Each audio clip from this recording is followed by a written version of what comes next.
Hello, everybody. Welcome to Dales. My name is Dale, and this is my podcast about knitting and crocheting and all kinds of crafts, cross stitching.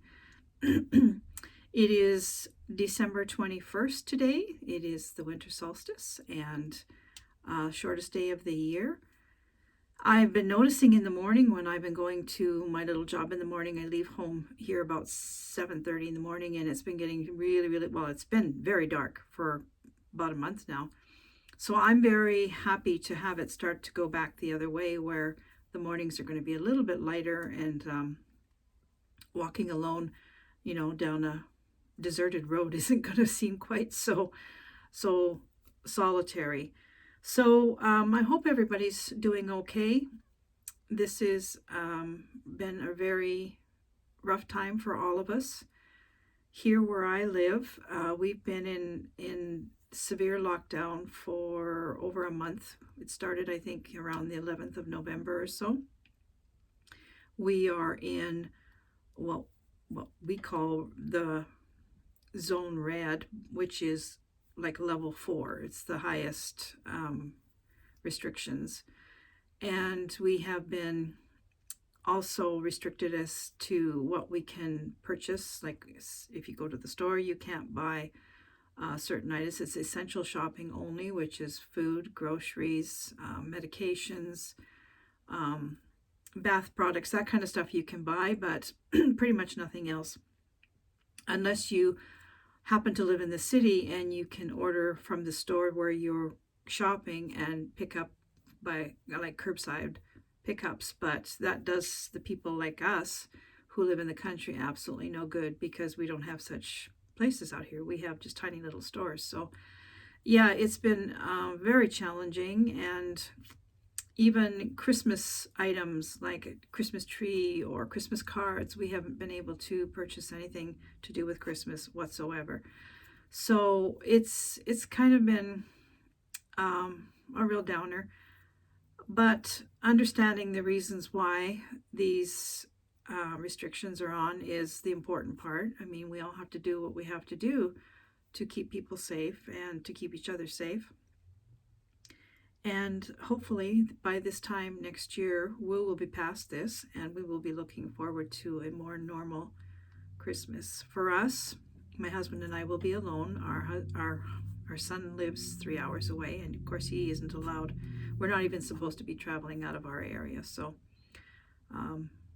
it's going to be lonesome. But luckily we have the internet, and we have things like FaceTime and Zoom, and so we will just make the best of what we have.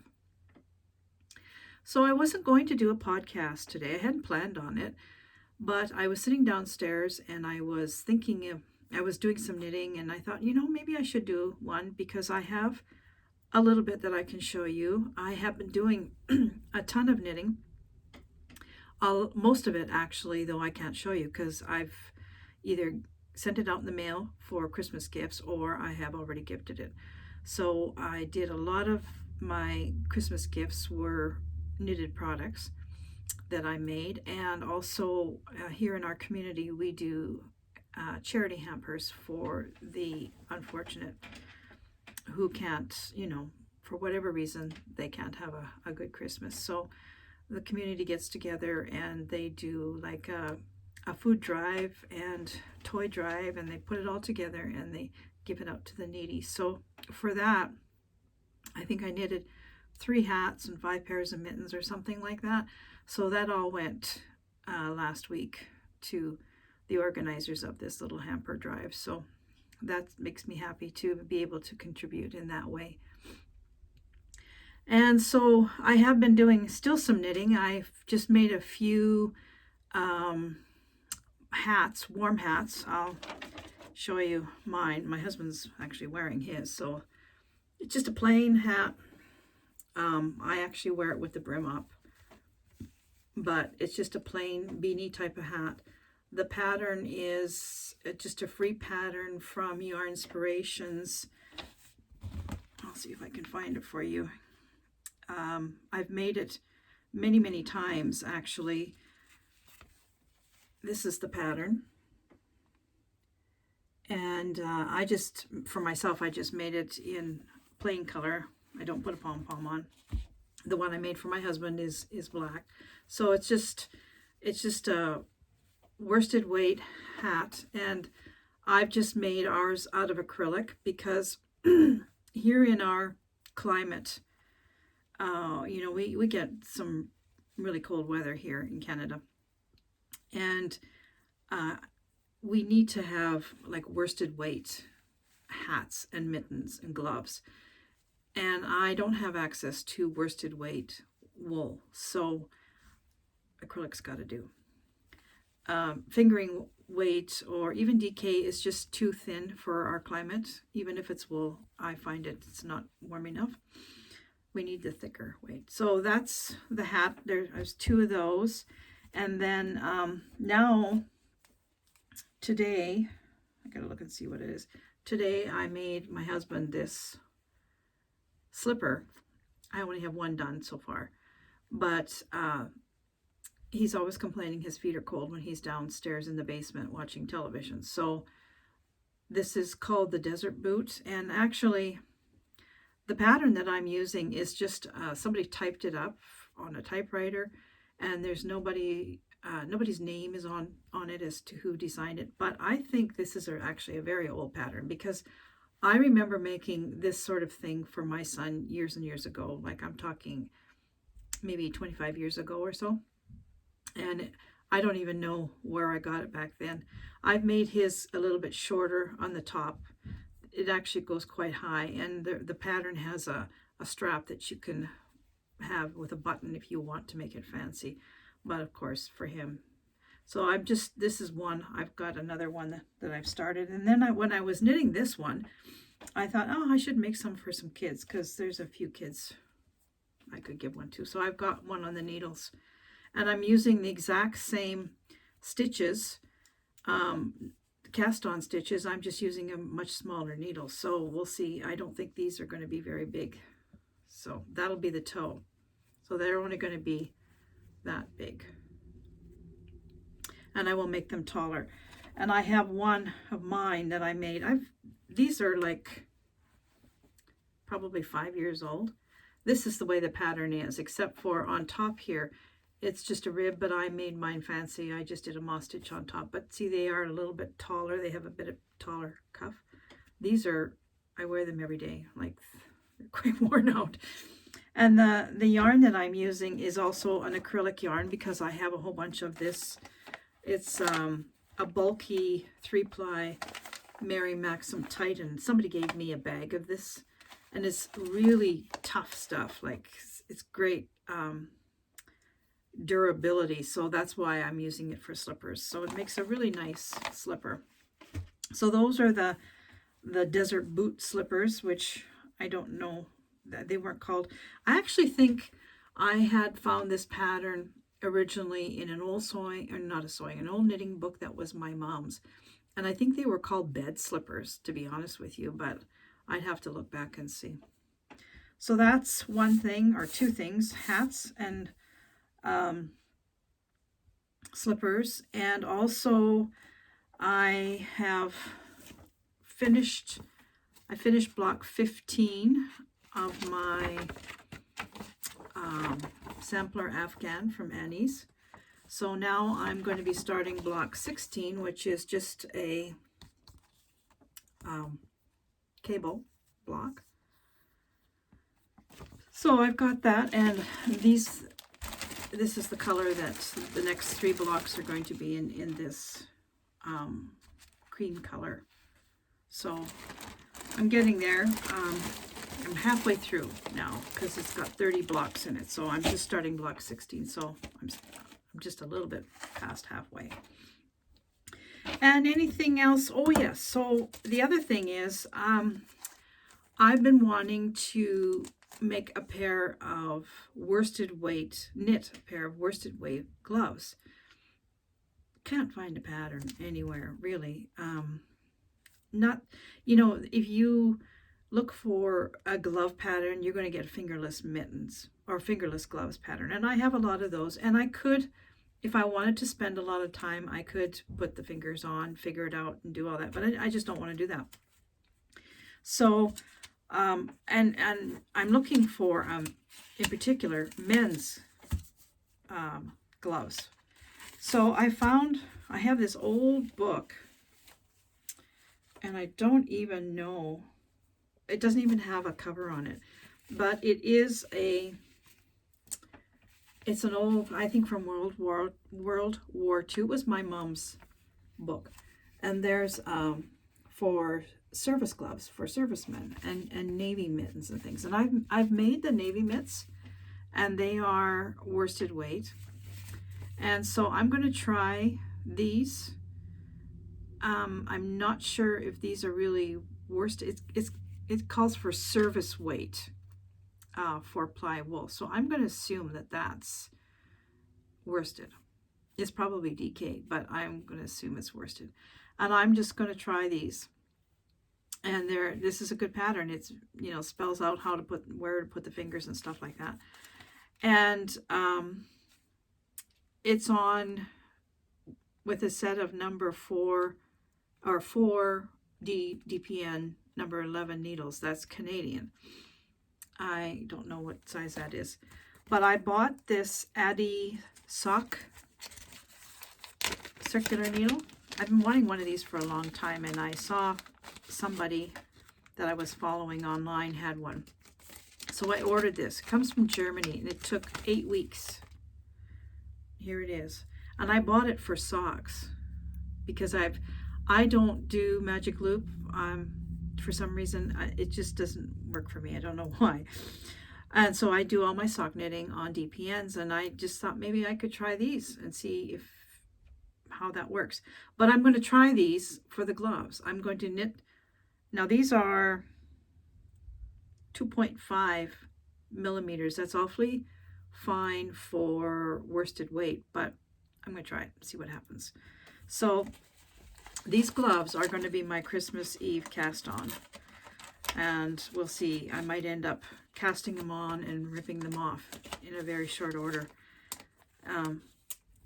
It's going to be an experiment for sure. I mean, I can use DPNs, and I probably will end up using DPNs, but I just wanted to give these a try before I get going with socks on them.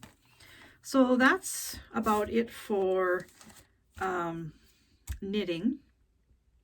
I have really been spending a lot of time working on my big baby quilt that I'm embroidering, cross-stitching embroidering. It's a stamped embroidery.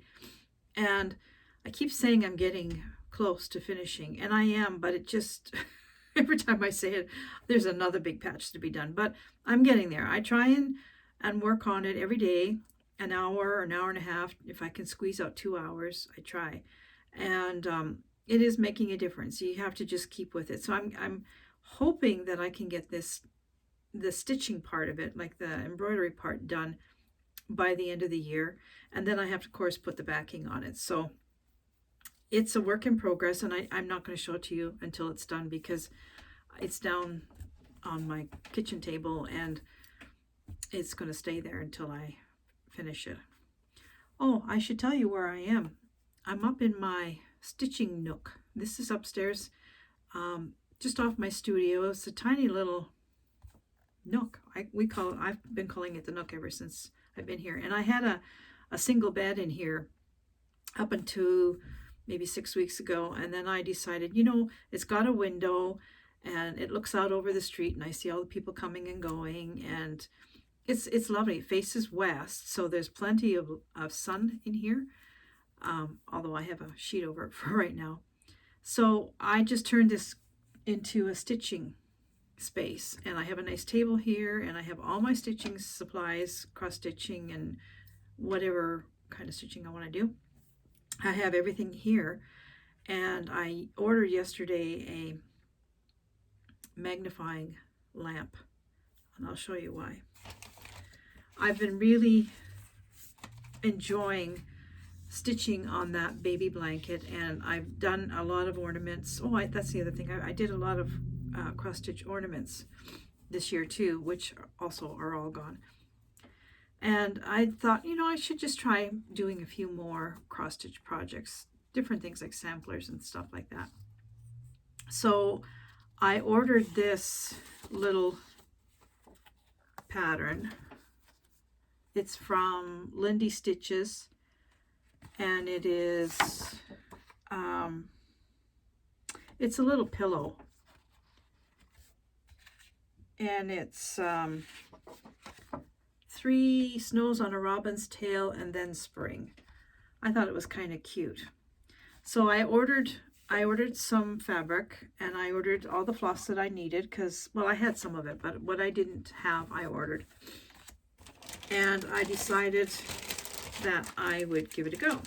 Now, it's been years since I have stitched on linen, and I don't think I did a lot of stitching on linen, but I thought, oh, well, how hard can it be? 32 count?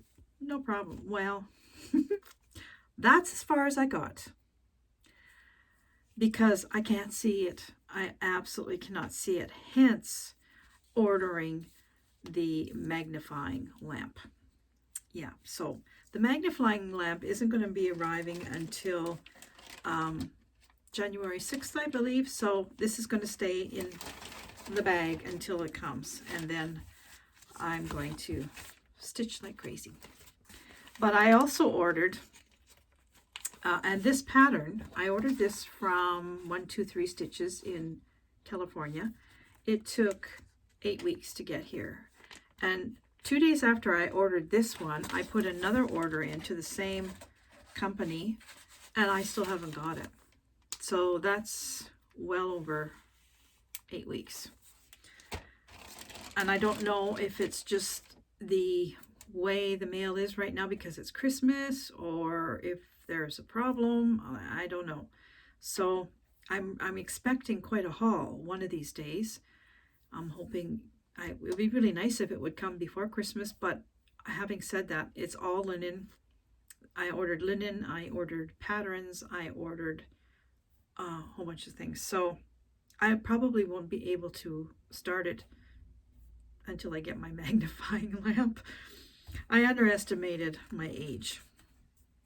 I never used to have a problem seeing this stuff, but I do now. I mean, the embroidery that I'm doing on the baby quilt is fine. It's big, crosses. I can manage that no problem. But linen is a total different thing. And I've been working on some of my Aida, trying to get rid of that. And Aida's not a problem either. Even 18 count Aida is fine, but 32 count linen, that's a total different ball game for me. I hear women say they're going to do work on 36 and even up to 40, and it blows my mind. How can you do that? But a lot of them are a lot younger than I am. So as you can see, I got to tell you a story. Remember, I say there's always a story. Look at my hair. I cut it myself, and that's one of the reasons why I hadn't planned on doing a podcast, because I was horrified with what I did. Somewhere at some point, I don't know when this was, I saw somebody pull all their hair up on top to a ponytail up here and then cut it, and it all fell down beautifully in a sort of a layered bob. So that's what I did, and my hair was maybe down to about here. I put it all up on top, put it in elastic or whatever, pom-pom thing or ponytail thing, and I went, and I used my craft scissors because I have some hair cutting scissors, but they wouldn't go through my hair. It was too thick. So I just came upstairs, grabbed my craft scissors, and they went through really great. What I'm left with is like I can't even show you because it's less than it's less than half an inch up there. Bad. So then I had to do something with this. So I started hacking at this, and yeah, it's not very good. After I completely butchered my hair, I got on the text with my hairdresser, who is closed right now because we're in zone 4 or red zone or whatever they're calling it. And she she obviously can't, all the hair salons are closed. And I said, can you put me down for your very first appointment when you open? So she's given me a tentative appointment for January 12th. Well, the way things are going, I don't think that's going to happen, but I'm sort of getting used to the terrible thing. And the bangs, it's just driving me crazy too, because it reminds me of when I was 6 years old. My mother cut my bangs. She put a piece of tape across here and they went on the bottom of the tape. And I didn't do that. Really, I didn't, but it sure does look like I did that. Anyway, that's my story of my haircut. I won't ever do that again. I totally won't ever do that again. So what else have I got to tell you? Well, our weather has been absolutely beautiful. We've had above normal temperatures and no snow. And this morning we woke up to about an inch of snow on the ground, which is fine. I mean, that's not a lot. But tomorrow is going to be a game changer. We are expecting 15 to 25 centimeters of snow and blowing snow. And so there's a winter storm watch out and a blizzard warning out. So it's here. This is what we've sort of been waiting for. And this usually comes in the beginning of November, or at the very latest, we are usually getting something like this around mid-November. But we've had a nice run of beautiful weather, and it has shortened our winter up incredibly. But I think the gloves are off now, and winter's going to come, and we're just going to be happy because we do need the snow. We have terribly cold weather most of the time in the winter time, and if we don't have that snow cover, we lose a lot of our plants and things like that. So I'm not fussing about it at all. I kind of like it. I think it's great. In fact, I think I might even go out into the blizzard tomorrow and do a little video for those of you who don't see that kind of thing. Thought maybe you might be interested in seeing what a Canadian blizzard looks like. So I might do that. In fact, I probably will, because my husband and I have been recording some things for the personal care home, and we have to walk that over there. So that's about a 15-minute walk. And so we're going to walk. We won't take the car out. We'll just walk. We'll put our parkas on and our big boots, and away we go. Be nice. So if I do shoot that video, that'll be coming tomorrow or the next day. And I'm also thinking of doing a video for Christmas Eve for those of you who are starting a project on Christmas Eve, casting on knitting or starting a new cross stitch or something like that. It'll just be some relaxing Christmas music that I play on my piano. So you might hear that, you might not. We'll see. In case I get snowed in the blizzard and can't get back into my house, then you won't be getting any music. Hope that doesn't happen though. So that's about all I've got for today. I just want to say thank you for watching. I really appreciate everybody watching, and I have been watching my subscriber numbers still going a little bit up at a time, and I'm really so grateful for that. Don't forget to subscribe and like if you so choose. And if I don't see you before Friday, and I think I will, but if I don't, I just want to wish everybody a Merry Christmas. So take care, everyone, and I'll talk to you real soon. Bye for now.